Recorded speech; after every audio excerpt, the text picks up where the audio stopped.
Hi, everybody. For those of you who haven't watched one of these before, I'm BJ. I'm this genealogy librarian at the Maine State Library. And tonight I'm going to talk about U.S. Census records. And I'm going to start with the most modern records because when we research in general, we're working backwards. So it made sense to me, for those of you who want to play along at home, to start with the most recent ones and then work my way back to the earliest censuses. Does that make sense to everybody? This one I don't have a PowerPoint for. I'm going to show you a variety of entries, mostly about my family, not all of them, but I've chosen these because they demonstrate various points I want to make. So overall, the 20th century censuses, so 1900, 1910, 1920, 1930, 1940, are incredibly, or not incredibly detailed, but the most detailed snapshots in many ways you can get of a family. And they're snapshots, they're looking at those years. And even within those years, the census taker was supposed to ask about the composition of the family on a specific date, which was often in June or April, and say, you know, who was here? So, for example, my father was born in June of 1929.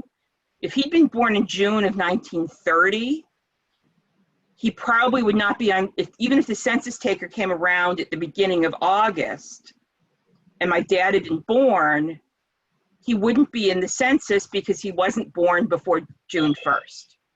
Same thing, if somebody died May 22nd and the census taker happened to hit the house on June 2nd, they would not include him because, or her, because that person had died and was not living in the household the date of the census. Does that make sense to everybody? Now, there are mistakes. People didn't understand, the census taker didn't explain it well. There's no way to know exactly that.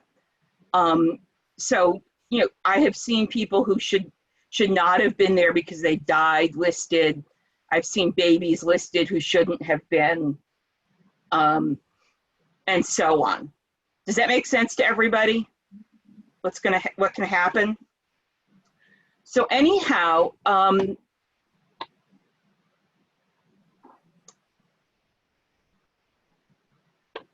the other thing to know about the U.S. Census is that you're supposed to be recorded, for the years we're talking about, you're supposed to be recorded at your usual place of residence.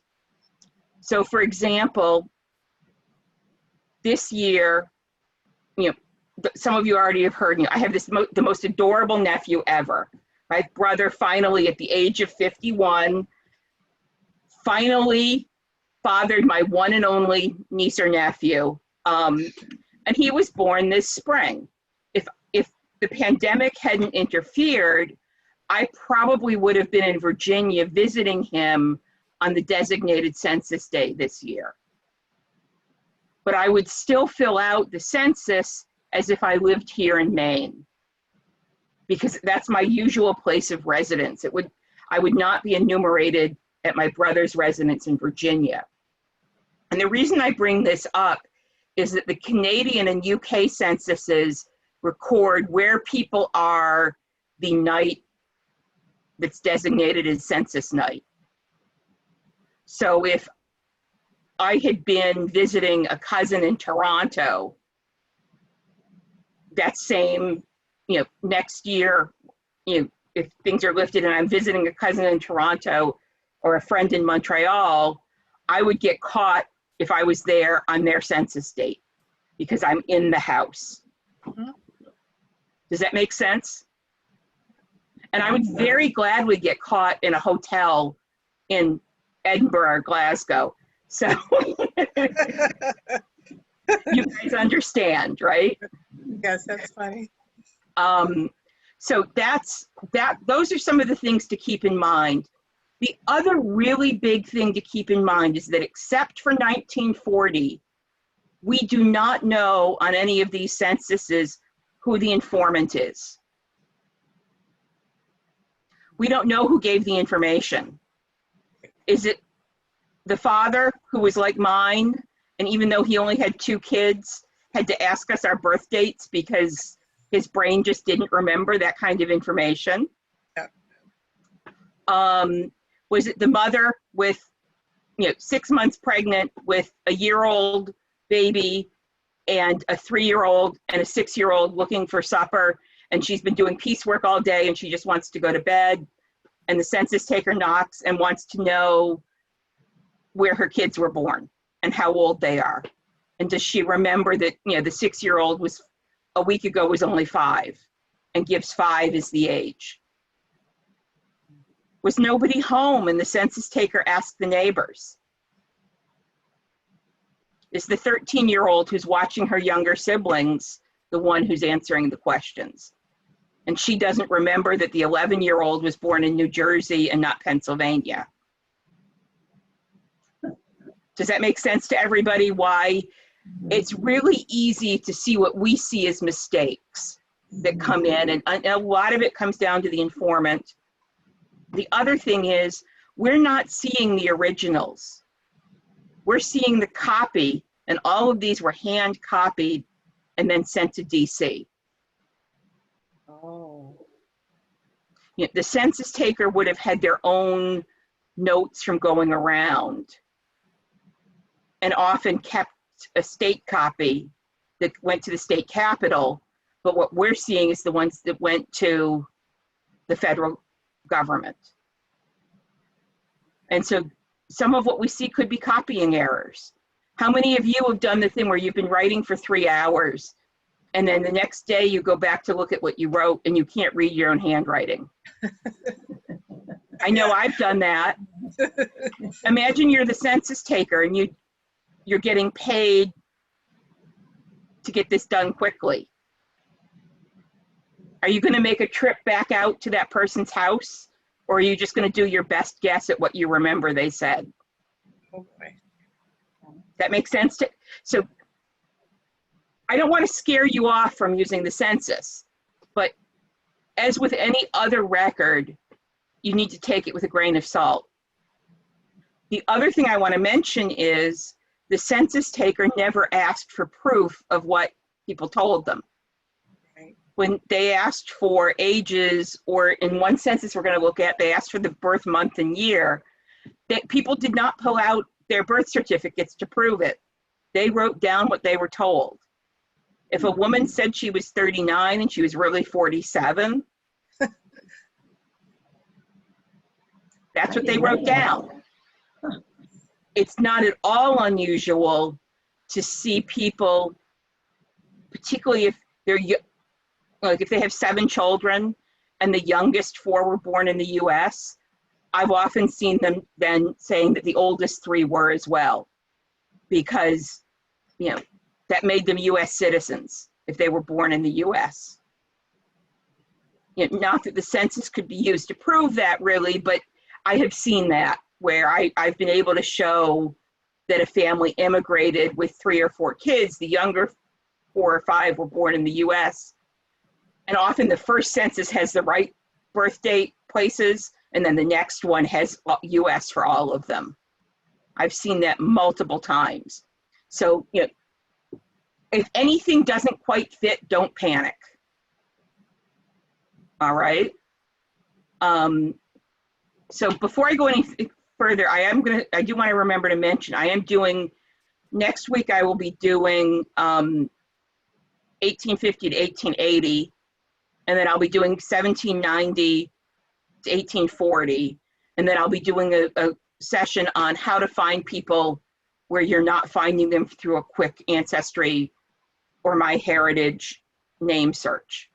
Does that make sense? Mm-hmm. So for those cases where you can't find somebody. So what I'm going to do at this point is I'm going to share my screen.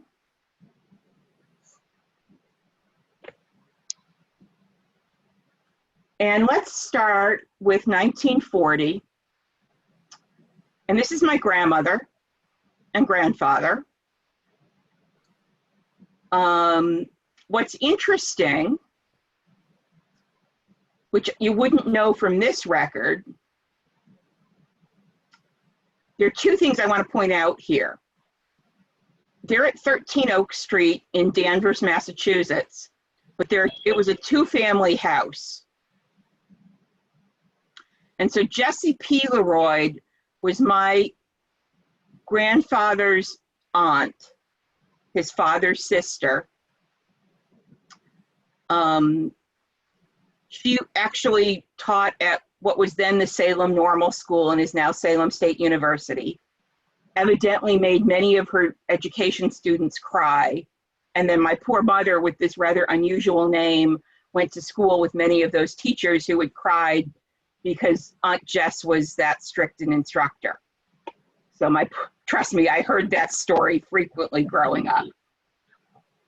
But what you want to see here, this is interesting. So Aunt Jess, with this little X and a circle here, she's the informant for her household and for her nephews. And she owns the house. It's valued at $2,000. And my grandfather is paying rent to live in the other half of the house. And so when you see these, this says home value. So if you're wondering why some of these are, $2,000 and $4,000 and others are $18 and $30, it's the difference between owning and renting. Does that make sense? Okay. So they numbered each household in the order they were visited. So this is the house number here. And then this is the number in the order they visited. And so you see they go from 60 to 67. You get the street name here. You get the family name, the person name. This is interesting. I don't know why they, notice it said misinformed here. So evidently this boarder had left or had not actually started living there, or something went on so that they crossed it off.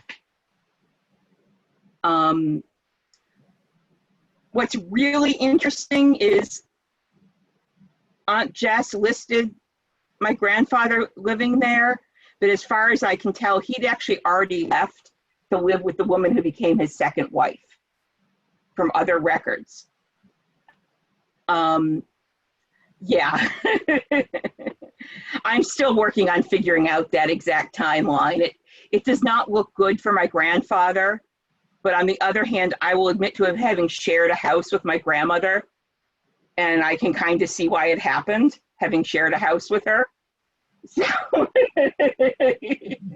I shouldn't say that, but you understand, So anyhow, you get gender, race, age, marital status, attended school in the last year, how high they went for education. So you'll see that Aunt Jess and my grandparents had all completed college. You get others who only go to 5th grade, 8th grade. And then younger children, you get 0 because they haven't yet. Where they were born, state, Canada, it will say Canada, English, or French, depending on what their native language was.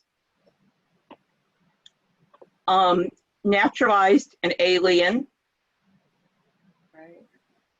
This asks where they lived in 1935, which is an interesting statistic they were trying to get. They were trying to capture the effects of the Great Depression. And so same house means they were literally in the same house, and same place means they were in a different house in the same town. Does that distinction make sense? Or if it's somewhere else, and this page happens, so here's some people at the bottom who were living in the town of Beverly, which is a town over from Salem and Danvers. But this can sometimes help you figure out. So for example, if I look on the next page and this family has a 5-year-old, I'd know to look in Beverly rather than Danvers for the birth record. Does that make sense? They ask whether it's a farm. Most of these would not have been. It was the center of Danvers. And then they're looking at the difference. Again, it's with, remember, this is the tail end of the Great Depression. So you have private work and public work, with public work being things like the CCC and the WPA and all of that. Whether they're looking for work, have a work, how many hours they'd worked the previous week, how long they'd been out of work. And so some of this is stuff that hadn't been gathered on earlier censuses, but the government wanted to see where things that were going with the recovery from the Depression. And then again, you get what type of work they had and where they worked. So you get, a post office clerk at a branch post office. You get a tree surgeon with tree trimming, factory worker in a radio factory, and so on. So that you can tell not only what type of work, this was a factory worker, but he was working in a radio factory, not a car factory, not, a furniture factory.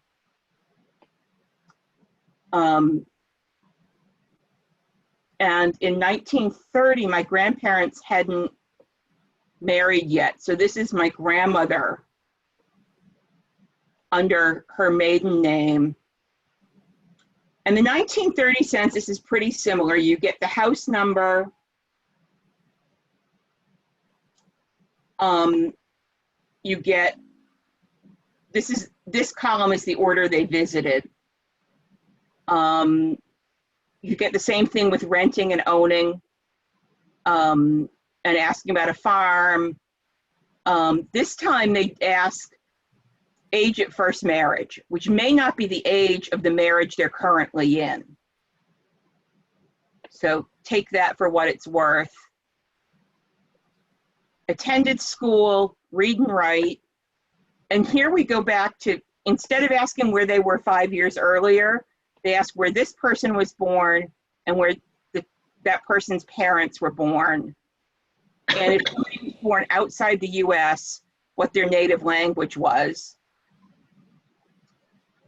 Here's another one where I'm going to tell you these are often wrong.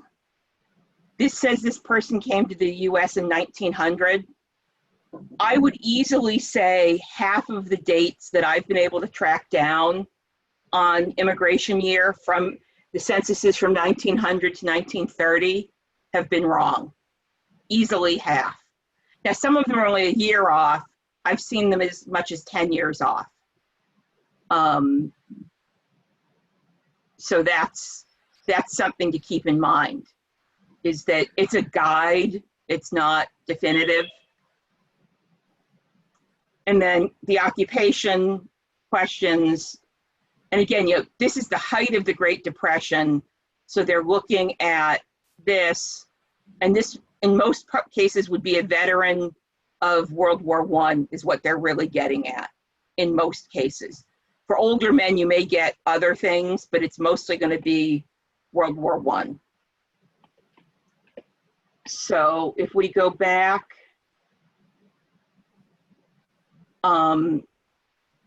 here's one. This is 10 years earlier. And this is going to show you, now in Massachusetts, actually need to go to the previous page to start this one. The records are good enough that this is not usually needed. But here you have Roger A. Poor, head of household. You have his wife, Grace, and his mother, Abby. And this is nice. what's really nice is when you get the mother-in-law, and so you get what may well be the wife's maiden name. It may not be, because the mother could have remarried at some point, but it gives you at least a clue of another family name to look for. But this is one reason, even if you found people in a couple of the censuses, I highly encourage you to really try to find every census somebody should be in, because you never know when these stray relatives are going to be there, and be a way to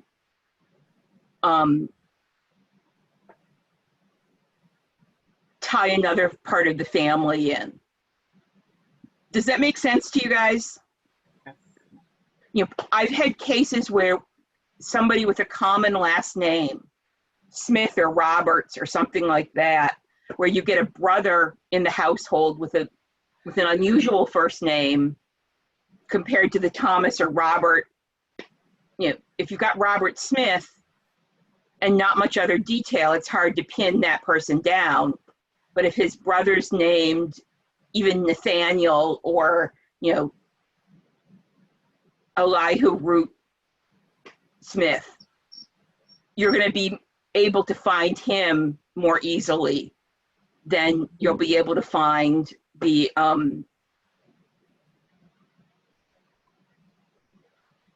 person with a common name. And again, they're looking at the same sorts of things: sex, race, age, marital status, immigration, able to read and write, attending school if they're children, birthplace and native language for the person and their parents. You'll notice the native language is only if they were not born in the US. And then occupational information. So let's take a look. I'm going to show one more with 1910, because this is not. I'm going to go back. I'm going to go back to 1900 at some point as well, because there's something I want to show you there. On this one, you'll notice it says M1. So these are the first marriages. Here it says M2. So this Albert is on his second marriage. It's his wife Eudora's first marriage. And they've also asked the women, and they've asked in this case, it's how many years married. And so that is this marriage. So you can guesstimate, you know, if this is the 1910 census, for Henry and Martha Bell, you're probably going to look from 1900 to 1902 for that marriage record. And then this column is asking the any woman how many children she's had, given birth to, and how many are still alive. And again, more than once, I have ended up finding out that there was a child I didn't know about, because this will say 6 and 4, and I've only found 5 of the children. And so then I go on the wild goose chase, or not wild goose chase. So here you see, again, you get Abby for living with her son and daughter-in-law and granddaughter. She'd had 2 children, and Roger's the other one died young.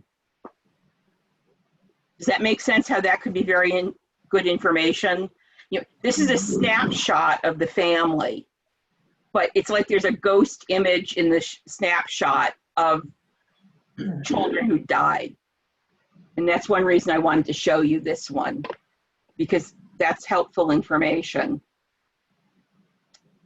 And then here, this is the last one from this family. Here's Grace before she gets married. Come on, click through. Okay. And she's 19 years old at this point. here she is, and this is an interesting household because you have Leonard Towns and his wife Mary and their son Arthur, William McCartney, father-in-law. So this is Mary's father. And then you have Grace Bosson as the niece. So, because again, she is actually the niece on Mary's side. So it really should say niece-in-law if you wanted to, or niece by marriage, if you wanted to be really picky. So,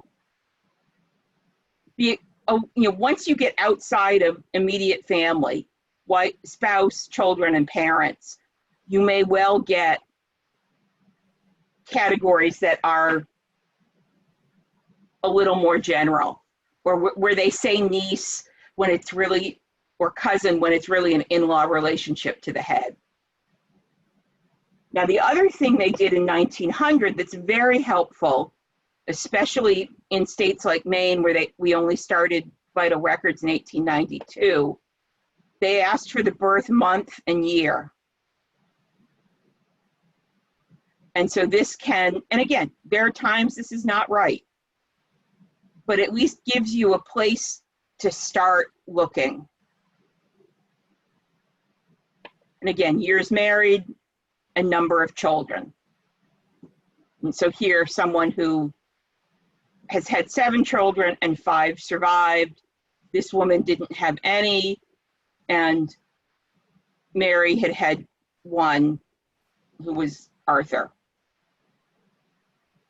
And most of the rest of this is like 1900 or 1910. So that gives you sort of the general view. I'm going to show you a couple others because this is the other side of the family. And I want to talk a little more about, I can never remember what it's 19. Yeah, this is the one we want. These are my other grandparents. And then this is my grandmother's brother. And as you can see, he's listed as brother-in-law to the head of the household. Which again, in this case would give you, you don't know for certain that this is Margaret's maiden name because it could be the husband of one of my grandfather's sisters, but at least it gives you who is this guy, who were his parents? And then looking to see who his parents were and what other children they had, and how is he related to these 2 people. But what's interesting here, and why I wanted to show you this one, is at this point there are 3 codes. This is citizenship, and there are 3 possible codes. NA is if somebody's naturalized. So my grandfather at this point is a U.S. citizen. PA stood for they'd filed their declaration of intention, or their first papers, it was often called. But he's not yet a citizen. He's not yet taken the oath of citizenship. My grandmother hasn't done anything towards becoming a citizen, and since this is after 1922, she has to do it on her own. Before 1922, she would be naturalized because my grandfather was. But after 1922, women had to do it on their own. And again, this is something where this is really helpful information, but if you're not finding things that match up, you may want to be a little skeptical, because if, for example, if it's a neighbor who was the informant, they may know that one of them got their citizenship, but not know which one it was. Does that make sense to everybody? Yeah.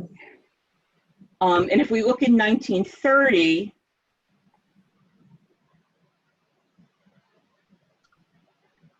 here we have the same, pretty much the same household. they actually did not ask. Oh, yes, they did. Here we go. What's interesting is there's my grandfather, and it says year of immigration to the United States, 1923. He actually originally came in 1910. Oh. But then went to Canada, and then back to Scotland, then back to Canada, then back to the US. Oh. So here he has given the time where he came and stayed. I've seen other documents when he was going back and forth around this same time period to visit his brothers in Scotland or in Toronto, where he has given it, he's given 1911, even though he came in 1910. So again, this is a little, take it with a bit of a grain of salt. Here's another one I want to show you. This is just for fun. Someone evidently wasn't clear about who to count. This is out in San Francisco. And I don't know if you can read this if you turn your head. But what this says is bodies in the morgue. Whoa. What? So the medical examiner evidently didn't know whether to count them, and neither did Wow. whoever the census taker was. Wow. And so these were the bodies in 1920 in the San Francisco morgue. Wow. Wow. So I just figured I'd show you this, that, you know, and so, you know, you get a lot of unknowns in this information, because, you know, the medical examiner probably didn't know that information. But as you can see, oh, do they give his occupation?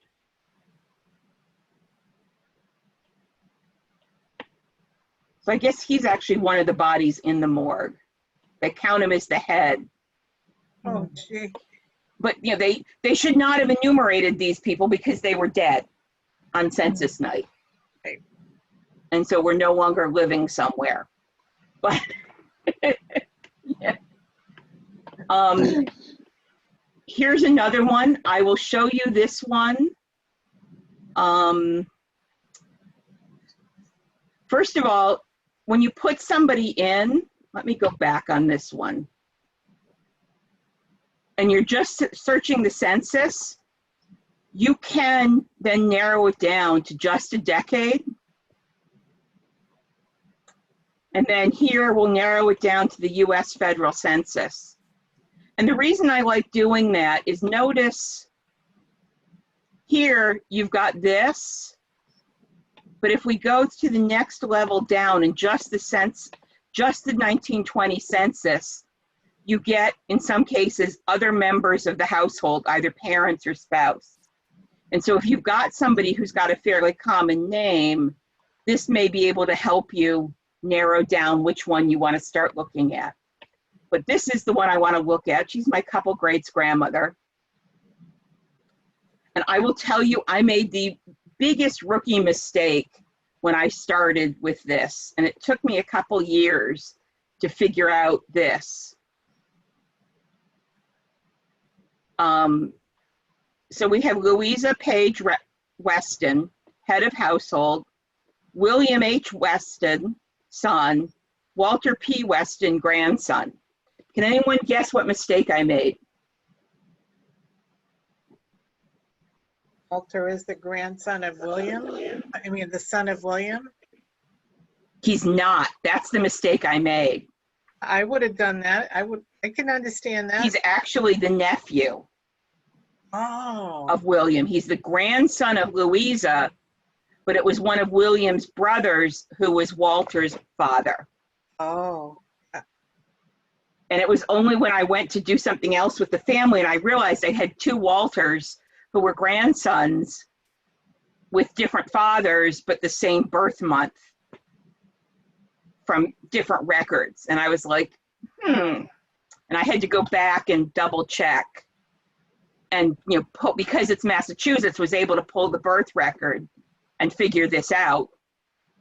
But, again, here, a state like Maine, where you don't have birth records for this time period, you want to be really careful that you're not making assumptions Right. about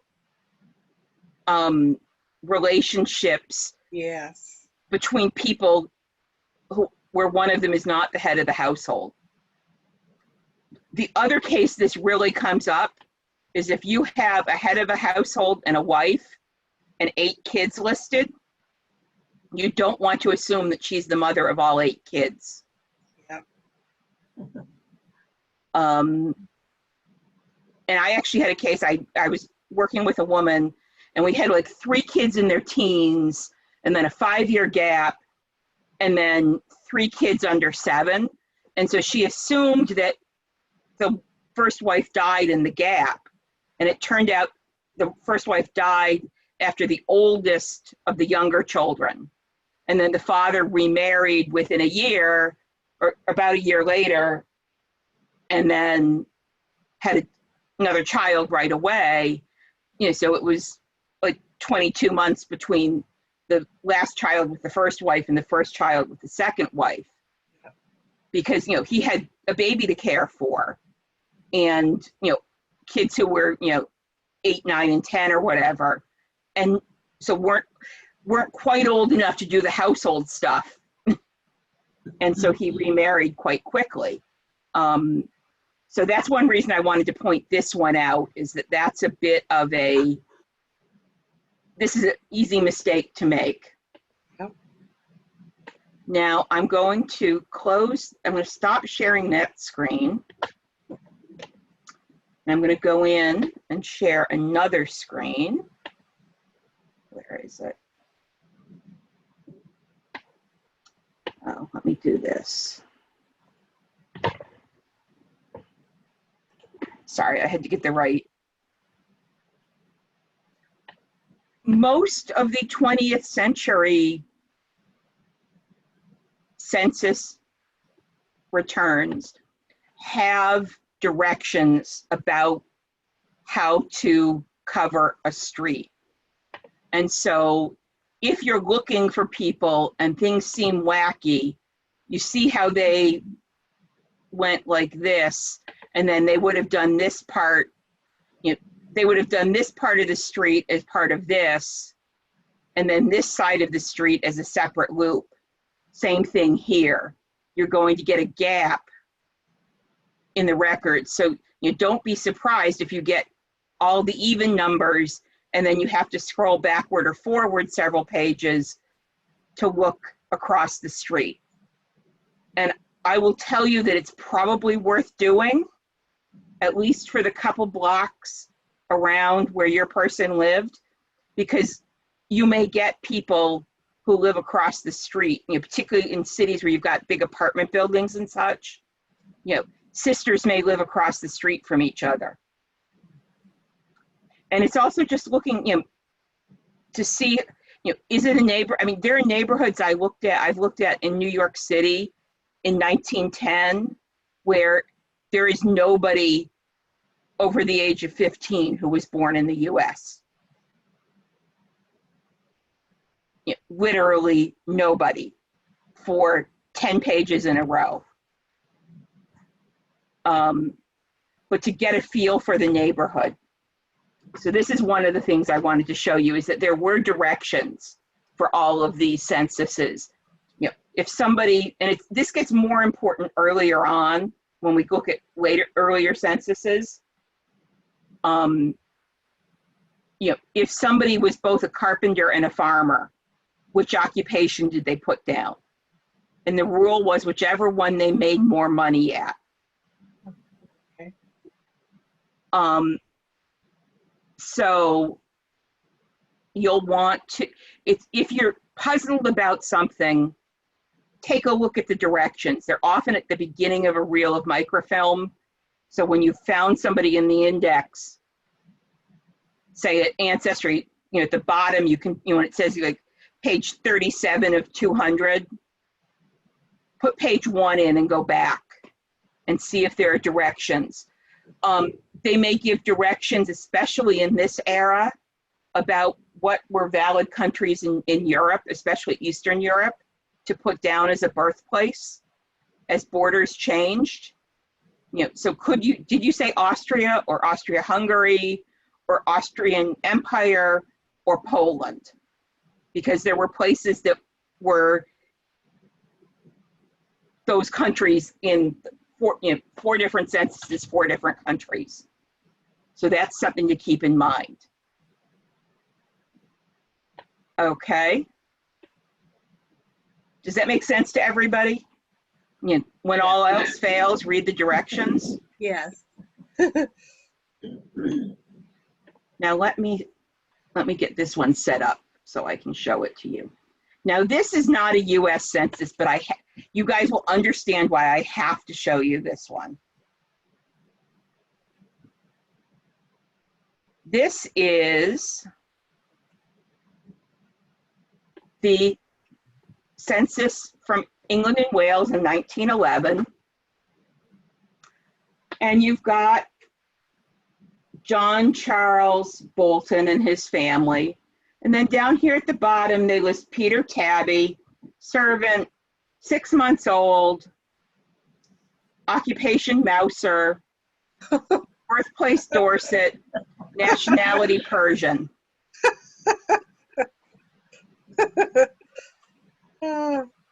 So yes, they listed their cat, which I just had, you understand, those of you who've seen my entourage here, why I love this entry. I also have one where somebody listed their Airedale Terrier. So, yeah, you don't get, unfortunately, you do not get a tax exemption for your pets because it would be nice. So let's stop sharing the screen. And I'll turn my video back on.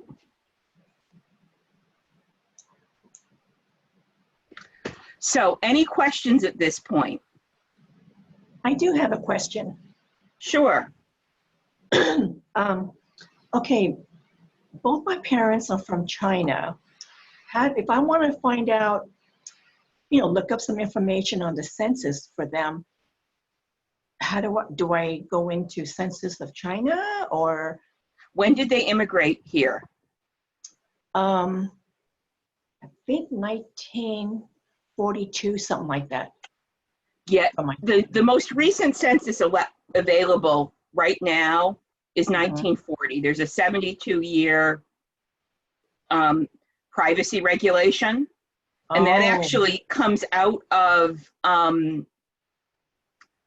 World War II, where the Census Bureau did not share names of Japanese residents of California and the rest of the West Coast, but they did share neighborhood information that was enough to pinpoint some people of Japanese ancestry for, internment camps. And so after the war, the law was changed so that nothing, so you will see times like here in Maine where there are counties and towns with small enough populations that you will actually get census data not released even in the aggregate because it could possibly identify individuals. The 1950 census should be out in a year and a half. Okay. If it's anything like when 1930 and 1940 came out,